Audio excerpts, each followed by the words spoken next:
In this video, I'll show you how to install SideStore on your iPhone. The first step is to install the IPF file of SideStore, sidestore.ipa.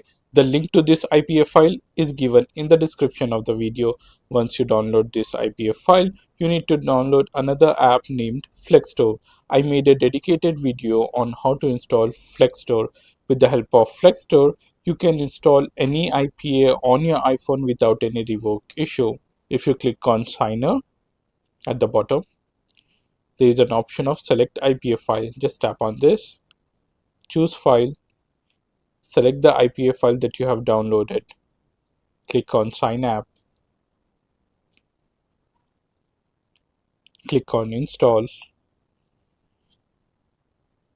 and this will start installing SideStore on your iPhone. So this is how you install SideStore on your iPhone.